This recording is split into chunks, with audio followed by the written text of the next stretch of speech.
আসসালামু আলাইকুম ওয়া রাহমাতুল্লাহি ওয়া বারাকাতুহু। আমি আলোচনা রাখছি শেখ আব্দুর রহিম বিন আবু আহমদ টাঙ্গাইল। আজকে 113তম আলোচনা। আজকের আলোচনার বিষয় হলো নবী সাল্লাল্লাহু আলাইহি ওয়াসাল্লামের কন্যা ফাতেমা রাদিয়াল্লাহু তাআলা আনহা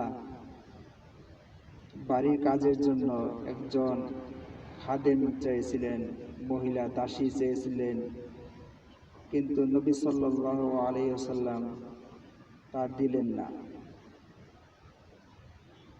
এবং তার পরিবর্তে একটি আমল দিলেন। এ বিষয়ের একটি হাদিস, বিস্তারিত আলোচনা। হাদিসটা সহিহুল বুখারী আরবির প্রথম খণ্ড 439 পৃষ্ঠা, কিতাবুল খুমুস, বাবু দালিলি আলা আন্নাল খুমুসা লিনাওয়াইবি রাসূলিল্লাহি সাল্লাল্লাহু আলাইহি ওয়াসাল্লাম ওয়াল মাসাকিনা ওয়া ইসারিন নবী সাল্লাল্লাহু আলাইহি ওয়াসাল্লাম আহলাস সুফফাতি ওয়াল আরামিলা। যথাক্রমে সহিহুল বুখারী আরবি বাংলা তাওহীদ পাবলিকেশনস, হাদিস নাম্বার 3113 নম্বর।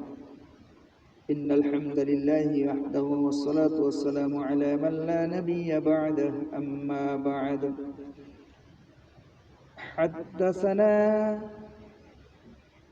বাদল ইবনুল মুহাব্বারি আখবারানা শু'বাতু আখবারানিল হাকামু قال سمعت ابن أبي ليلى حدثنا علي أن فاطمة اشتكت ما تلقى من روحها مما تطحن। আলী রাদিয়াল্লাহু তাআলা আনহু হতে বর্ণিত যে ফাতিমা রাদিয়াল্লাহু তাআলা আনহা আটা পিসার কষ্টের কথা জানালেন, অর্থাৎ যে গমে থেকে জাতা কলের মাধ্যমে যে আটা পিসানো হয়, আটা বাড়ি করা হয়, সেই আটা তৈরি করার কষ্টের কথা জানালেন।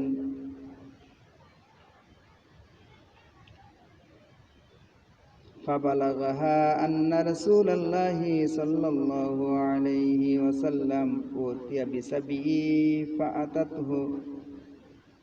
ফাতিমা রাদিয়াল্লাহু তাআলা আনহা জানতে পারলেন রাসূলুল্লাহ সাল্লাল্লাহু আলাইহি ওয়াসাল্লামের নিকট বন্দী এসেছে।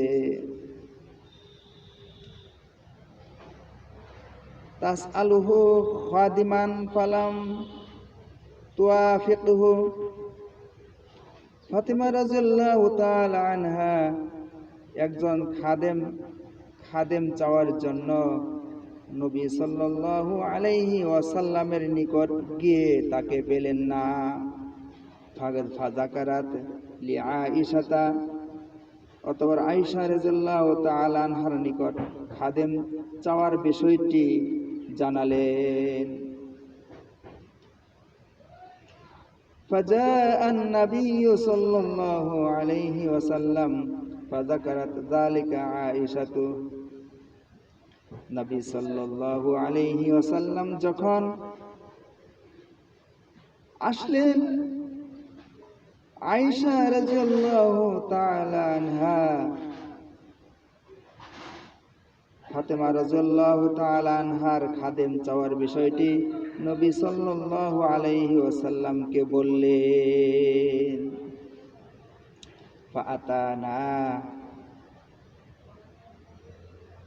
ফাআতানা ওয়া ক্বাদ দাখালনা। ফাতেমা রাদিয়াল্লাহু তাআলা আনহা বলেন, নবী সাল্লাল্লাহু আলাইহি ওয়াসাল্লাম আমাদের নিকট আসলেন।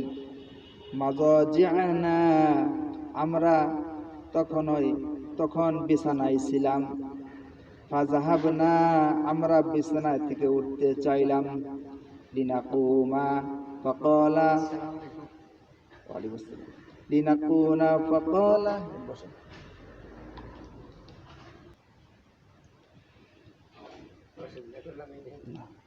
وقد دخلنا مضاجعنا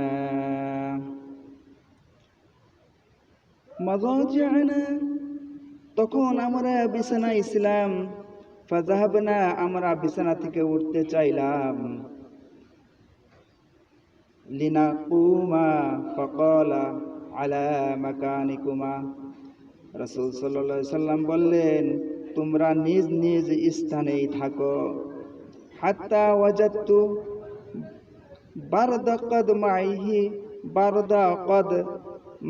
কদমাইহি আলা সদরি, আমি রাসূল সাল্লাল্লাহু আলাইহি সাল্লাম এর শীতল পা আমার বুকে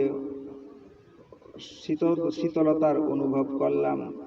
ফাকালা আলা আদুল্লুকুমা, রাসূল সাল্লাল্লাহু আলাইহি সাল্লাম বললেন, আলা খাইরিম মিম্মা সাআলতুমাহু, তোমরা যে খাদেম চেয়েছিলে তার চেয়ে উত্তম জিনিস কি আমি তোমাদেরকে জানিয়ে দিব না? ইদা আখাযতুমা মাযাজি'কুমা, যখন তোমরা বিছানায় যাবে, ফাকাব্বারাল্লাহা আরবা'আন ওয়া সালাসিনা, তোমরা পাঠ করবে আল্লাহু আকবার 34 বার, ওয়াহমাদান সালাসান ওয়া সালাসিনা, আলহামদুলিল্লাহ পাঠ করবে 33 বার, ওয়াসাব্বিহান সালাসান ওয়া সালাসিনা, আর সুবহানাল্লাহ পাঠ করবে 33 বার। ফাইন্না যালিকা খায়রুল লাকুমা মিম্মা সাআলতুমাহু, তোমরা যে খাদেম চেয়েছিলে তোমাদের কাজের জন্য, তার চেয়ে উত্তম এই আমল।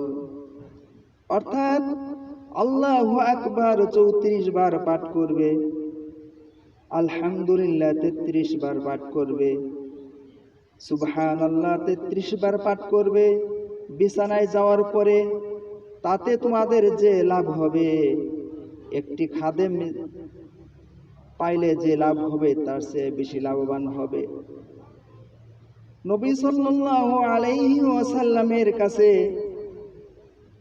যে যুদ্ধের যে বন্দী আসছিল, অনেকগুলো দাসী অনেকগুলো ছিল, তারা বিভিন্ন লোকেরা চেয়ে নিল। তাই ফাতেমা চেয়েছিলেন যে আমার আটা তৈরি করতে, গম গুঁড়া করতে যে কষ্ট হয়, জাতাকল চালাইতে যে কষ্ট হয়, যদি একজন দাসী, একজন খাদেম যদি আমাকে দিতেন আমার আব্বা, তাহলে আমার এই কষ্ট হতো না। কিন্তু কিতাবুল খুমুস মানে এই যুদ্ধের সম্পদ, যে তাকে বলা হয় গনিমত, এই গনিমতের 5 ভাগের 1 ভাগ গরিবদের জন্য, দুঃখীদের জন্য। তাই এখানে উল্লেখ করা হয়েছে আহলাস সুফফাতি, আহলে সুফফা। আমরা অনেকে আহলে সুফফা সম্পর্কে জানি। নবী সাল্লাল্লাহু আলাইহি ওয়াসাল্লামের সময় যে আহলে সুফফা ছিল 80 জনেরও বেশি। তারা মসজিদে বসবাস করত, তাদের নিজস্ব ঘর ছিল না, তাদের পরিবার ছিল না, সন্তানাদি ছিল না, তাদের নিজস্ব কোনো ক্ষেত খামার ছিল না। তারা অসহায়ের মতো পড়ে থাকতো। দিনী ভাই, মুসলিম ভাইরা যদি কিছু দিত খাইতো, আর না দিলে না খেয়ে থাকতো। তাদেরকে নবী সাল্লাল্লাহু আলাইহি সাল্লাম প্রাধান্য দিলেন। আর যারা জিহাদ করে শহীদ হয়ে গিয়েছেন, তাদের অনেক পরিবার রয়েছে, তাদের বিধবা, তাদের ইনকামের কোনো লোক নেই, তাদের বাড়ি থাকলেও তাদের খাওয়া দাওয়া করানোর জন্য কোনো গার্জিয়ান নাই, তাদেরকে প্রাধান্য দিলেন। নিজের মেয়ে ফাতেমাকে চিন্তা করলেন, আমার মেয়ের ফাতেমা, তার তো ঘর আছে, তার তো স্বামী আছে, উপার্জনের ব্যবস্থা আছে, আহলে সুফাদের চেয়েও সে উন্নত, বিধবার চেয়েও সে উন্নত। কাজেই এই রাষ্ট্রীয় সম্পদ আমার মেয়েকে আমি দিতে পারবো না। আমার মেয়ের চেয়েও যারা অভাবী তাদেরকেই আমাকে দিতে হবে।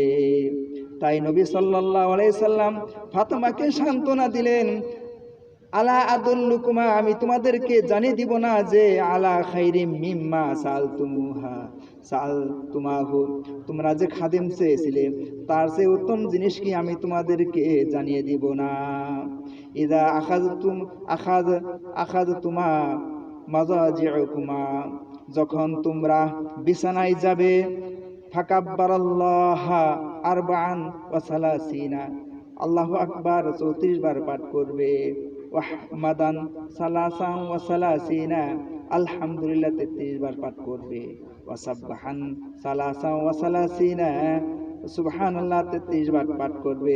তাতে তোমরা যে লাভবান হবে, একটি খাদেমের চেয়েও তোমরা বেশি লাভবান হবে। যাই হোক, তার নিজের কন্যা যে কষ্ট করছেন, তাও সেই রাষ্ট্রীয় সম্পদ থেকে নিজের মেয়ের সুখের জন্য দিলেন না, ইসলামের জন্য তার চেয়েও যে অভাবী তাদেরকে দিয়েছেন। আজকে যারা নেতৃত্ব দেয়, দেশ পরিচালনা করে, তারা দলীয়করণ, আরো কত লুটপাট, চুরি, কত কিছু করতেছে। এগুলা আসলে তারা নিজেরা নিজেদেরকে ধ্বংস করতেছে। এখান থেকে আমাদের শিক্ষা নিতে হবে, সাধারণ পরিবারের পিতামাতা কোনো সন্তানকে বেশি ভালোবাসে, কোনো সন্তানকে কম ভালোবাসে, বেইনসাফি করে। সমাজের নেতা সে হালাল হারাম দেখে না, সবার সাথে মিলেমিশে চলে নিজের স্বার্থ উদ্ধার করার জন্য। রাষ্ট্রপ্রধানও সে রাষ্ট্রে থাকার জন্য দলীয়করণ অনেক কিছু করে। এই হাদিস থেকে নবী সাল্লাল্লাহু আলাইহি ওয়াসাল্লামের যে রাষ্ট্রীয় ব্যবস্থা, এখান থেকে আমাদের শিক্ষা নিতে হবে। যাই হোক, এই হাদিস থেকে আমরা শিক্ষা নিব। আর এই হাদিস থেকে এখানে এই 9টি শাব্দিক অর্থ আছে। এই শাব্দিক অর্থ বলি আমি শেষ করব ইনশাআল্লাহ। এখানে শাব্দিক হলো ইশতাকা, অর্থ অভিযোগ করা, কষ্ট ব্যক্ত করা। তালাক মানে পাওয়া, সাক্ষাৎ করা। রহা মানে পেশন যন্ত্র, জাতাকল। তহিন মানে চূর্ণকারী, পেশনকারী। সাবি মানে আটকাবস্থা, বন্দিগণ। তাওয়াফাক মানে কৃতকার্য হওয়া, সফল হওয়া। মুজাজি মানে শয্যা সঙ্গী, একত্রে শয়নকারী। দাল্লা মানে নির্দেশ করা, জানানো, জানিয়ে দেওয়া। মাকানা মানে স্থান, জায়গা, মর্যাদা। এই বলি আমি আজকে আলোচনা শেষ করছি। সুবহানাকাল্লাহুম্মা ওয়া বিহামদিকা আশহাদু আল্লা ইলাহা ইল্লা আনতা আস্তাগফিরুকা ওয়া আতুবু ইলাইক। আসসালামু আলাইকুম ওয়া রাহমাতুল্লাহি ওয়া বারাকাতুহু।